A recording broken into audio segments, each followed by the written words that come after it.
77 years ago, the US military dropped atomic bombs onto Japan.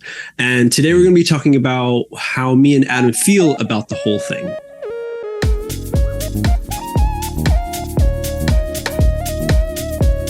Hey everyone, welcome back to a serious episode here on the MJ and Adam Show. We're the hosts. My name is MJ. My name is Adam. And thanks for joining this conversation where you can become our third friend by listening to our natural English conversation, picking up words here and there, as well as getting the feeling of English, because that is something you cannot get through textbooks.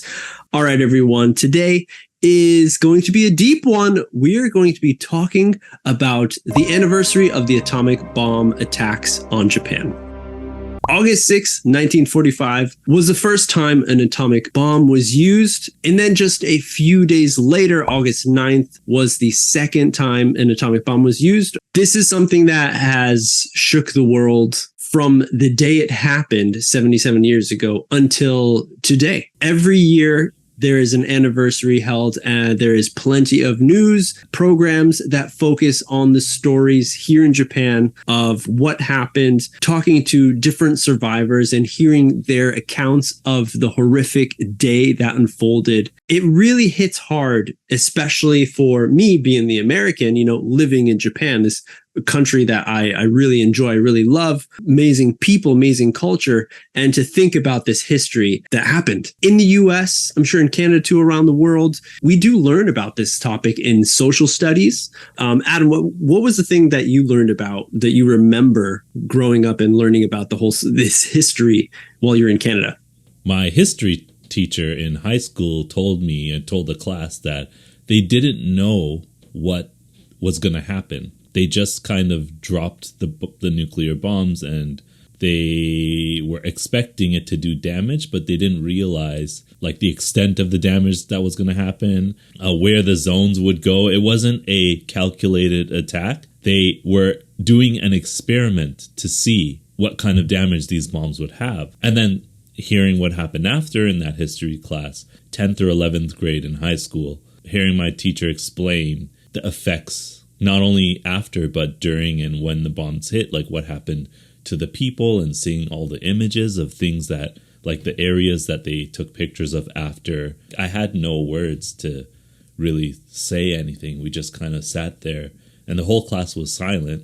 Good memory, dude. Vivid memory. Because really, that's it was really an impactful lesson. Good, because I can't recall in so much detail of the lessons when we were going through that and learning it in my high school.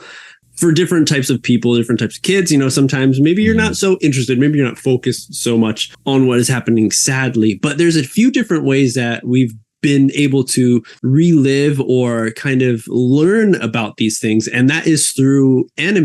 Me and Adam both love anime. Yeah. And it is amazing to see that Japan, the place where anime was born, manga was created, also took that media to re-explain the horrific event that happened that day. There are a few different ones. I watched the movies Barefoot Gen, Hadashi Gen, as well as Grave of the Fireflies.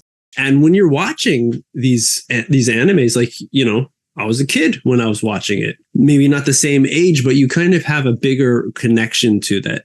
You know about what the big event was, but you don't know about how the one person's day was affected, how their life was affected from that one day. In a sudden instant, right? And especially within, I feel Western culture, there's not so much highlight on the stories. I remember in high school, learning a lot about the Holocaust. There'll be a lot of stories, news programs where they focus and they interview survivors and stuff.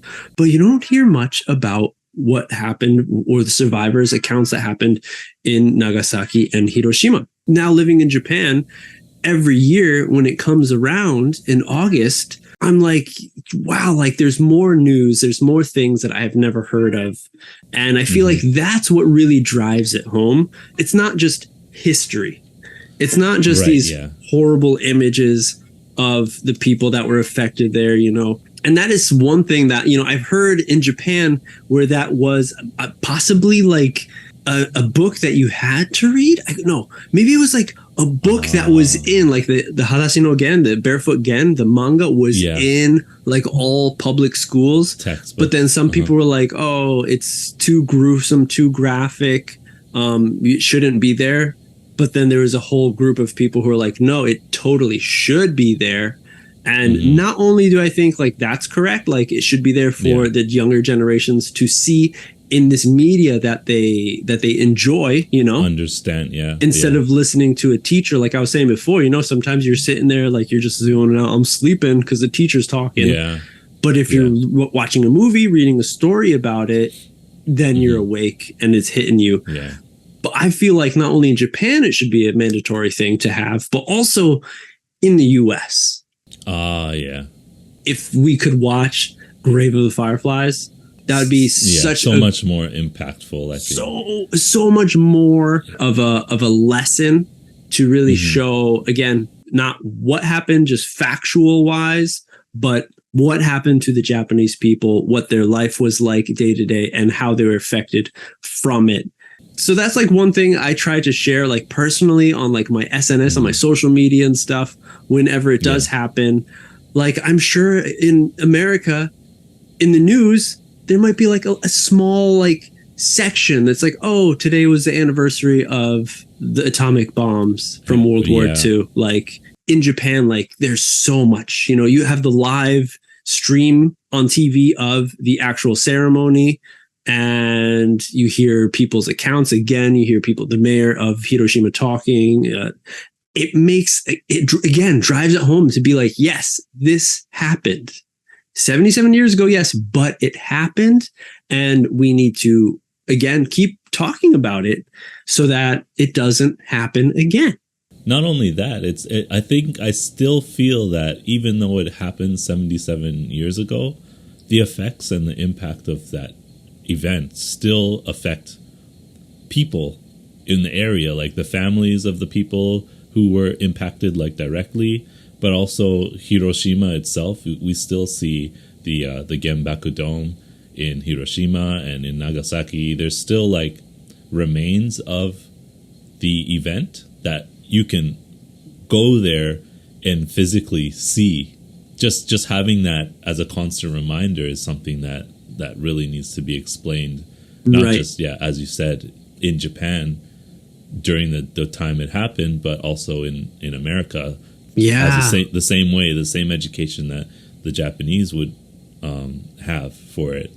In the future, people will think more closely. I think that, you know, even current day, there's wars happening and fights happening, and everybody on the civilian side, I feel like, oh no, are they going to send a nuclear bomb somewhere? Like the fear is still there because we know what happened in Japan. So I think if more people had the understanding of what happened, we would be more cautious, and maybe future leaders will be more cautious when they make their decisions. Man, I hope so. It's sad to say that I doubt it.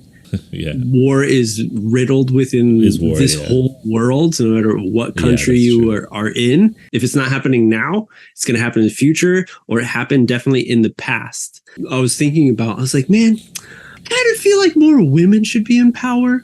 Like, I was like, what happens if women were like in the military? I don't think they'd be like, let's get them, let's send these bombs over. I'm like, I think it could be resolved in a much more civil manner, because it's like, I don't know, like there's something where guys get into the whole, like, we turn into like little boys after recess, after school, like wanting to fight each other because you took my food from lunch or something, or like you don't want to look bad in front of your friends, so you got to like fight or something, like where it's such a different look on yourself as well as other people's lives. I feel like, you know, a lot of women become mothers, and those mothers had to go through so much pain to give birth to a child. That child grows up, man, women, and then, hey, guess what? They have to go to war or something. Like, you don't want that. You don't want your kids to go to only be a soldier in war, but have the chance of possible children dying because of war, casualties of war. Maybe that's the way to go, everybody. Like, who knows? It might be. Should be brought up in a few more conversations. Let us know what you think in the conversation down below in the comments. We're happy that we were able to discuss this deep topic because it's one that hits home within Japan as well as me and Adam's hearts because of the love that we have for the country. But that's it. We'll see you on the next step. Yeah.